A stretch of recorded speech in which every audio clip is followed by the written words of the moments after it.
Hello and welcome to my first educational video. Educational, I use that term very loosely right now. It's more just a final project for school. I'm going to do one more. This one's about, well, it's kind of on screen. Not about that particular scene, but it's about Alice's Adventures in Wonderland. I'm just going to talk about a few key points that connected with me and some other points that I found interesting. Problems, comparisons to the movie and stuff like that. So here we go. First of all, I just found the book very weirdly paced. And yeah, it's just kind of that I kind of feel like it's rushed compared to the movie. And now, of course, I saw the movie first, so I might have a little bias, but oh yeah, and plus I read this for school and it wasn't my choice, so that's also probably some bias right there. But yeah, I found it very weirdly paced, like it was rushed compared to the movie. But I haven't seen the movie in a long time, so I might be wrong. The character, the White Rabbit. Yeah, I didn't like how in the book it never said I'm Nate for a very important date. That thing. I found it weird that I didn't say it, but it never happened in the book compared to the movie. So Disney just added that for something. I don't know, probably. Yeah, it was very Alice, like the character, just kind of mostly didn't seem. It's like she's overly emotional, but also kind of chill most of the time. Like if something's just happening, she's like, "Oh yeah, that's a thing." But if she gets like slightly mad, she gets really just flustered easily, it seems. If you see in actually this picture that it should be showing, she kind of just looks like angry. I don't know. Yeah. Some of the characters didn't act the way I expected them to. Like, the Mad Hatter, he didn't seem as energetic as he did in the movie, or as I thought, or as his name would imply. As I was reading some parts of the book, I felt like they kind of skipped over things, and I kind of got lost during parts of the book. I kind of had to read over it a couple times till I actually got it, which is kind of weird. Yeah. Queen of Hearts was basically the same. But let me grab some of my notes right here. Give me a sec. Yep. These are some key points that kind of connected with me, I felt. Let me just find them. Yeah, here we go, I think. Yeah, in chapter 1, the frustration that Alice feels when she can't get out the key is kind of like how I felt when doing this homework, which is, I have like a piece of homework here. It's just kind of annoying and it doesn't really make sense to me because none of this really connected with me until like the end. Chapter 2, when she discovers Wonderland, it is, hold on a sec, I can't even read my own handwriting. Yeah, it's kind of like being in a new place that you don't understand, and I've actually felt that because I went to Japan a couple weeks ago, like in February, so like a month or two ago. I kind of didn't understand it. It just kind of felt weird and exotic. I liked it, but I don't know how she felt about it towards the end. In chapter 3, she has to give up. Yeah, when she has to give out prizes and follow the rules, she doesn't understand.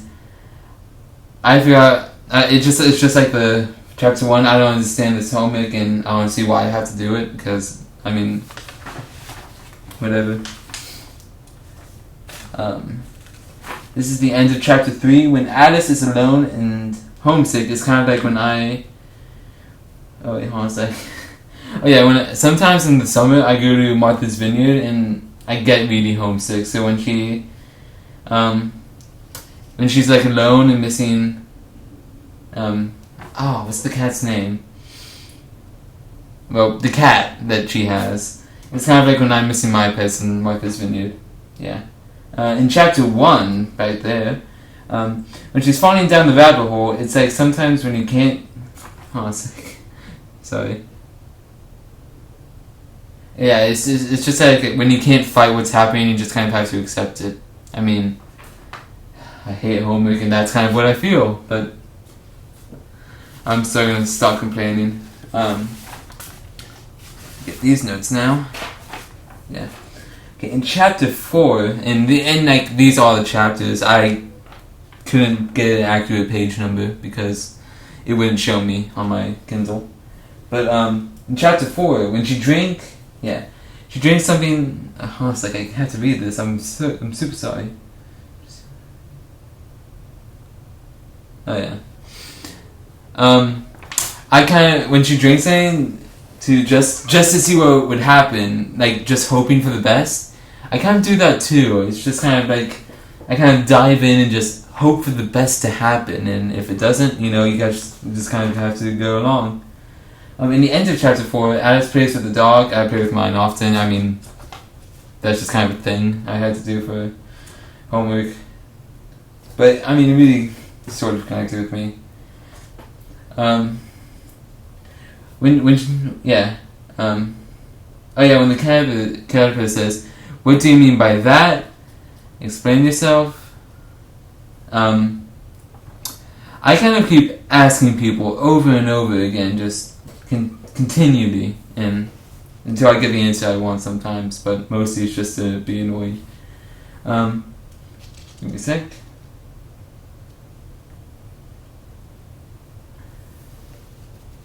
Oh yeah, when Alice says, "I wish the creatures weren't so easily offended." In public, I make a lot of jokes, and I don't want people to be offended, even though they might be considered offensive. I don't personally try to make them offensive. It's just kind of, whatever to me. Yeah. And this is kind of the opposite of chapter 5. He's perfectly idiotic. I sometimes feel I have to say something over and over. Then I just feel like the person's stupid. Like, if I have to say a word or like a phrase over and over again, I mean, sometimes I have to hear it over and over again to hear it, but if I have to say it over and over again just to make people understand, I just kind of feel like, how can you not get this, It's just, whatever. Here we go. Chapter 7. When the Dormouse is telling a story and Alice keeps asking questions, I too ask many questions that take things very literally. I'm a very literal guy. I take things very... I mean, it's just more of like something that I do just when I'm bored listening to something. I just kind of ask very literal questions that kind of annoy the person, and then I'm just like, okay, continue. And I also do this a lot during movies, which is very annoying to the rest of my family, but it's just kind of what I do. Now this one's going to be kind of confusing, so I'm going to try to kind of explain this. In chapter 8, when 7, 5, and 2 are arguing, it's much like me, my brother, and my sister arguing. Or my brother, my sister, and I, but I don't know. 7, 5, or 2 is where it's like a deck of cards, the heart 7, 5, and 2. I think there are hearts, if I can remember correctly. But yeah, I have an older brother and an older sister. I'm the youngest of the family. And we used to argue a lot, and it's just kind of like everyone clashes in that part. In chapter 8, when Alice speaks timidly to 7, 5, and 2, I'm very socially awkward. Like, I don't try to be, and I think YouTube has helped me with this, but I'm very socially awkward. I'll be sort of quiet and timid, just say hey, and I get all weirded out because I don't like talking to people that I don't know. It's just kind of and it's like, oh, can you go buy this for me? And when I go to pay for something, I just kind of get all awkward, and I just want to get it over with as fast as I can, just so I can get back to looking by myself. And I'm very self-conscious, which I don't like. I mean, I don't want to be, but if I'm in a store just looking at stuff, I kind of feel like people are watching me and judging me, and I'm just I know that they're not, but I can't help that feeling. In chapter 8 again, when Alice talks to the cat, I just talk to my cats. And I just found that funny that she talks to her cat too. I talk to my cats all the time, and yeah, they're just kind of there. And I'm not crazy. Don't forget that. When Alice, in chapter 9, when Alice is listening to the mock turtle drone on, I also need to ask questions to break the repetitiveness.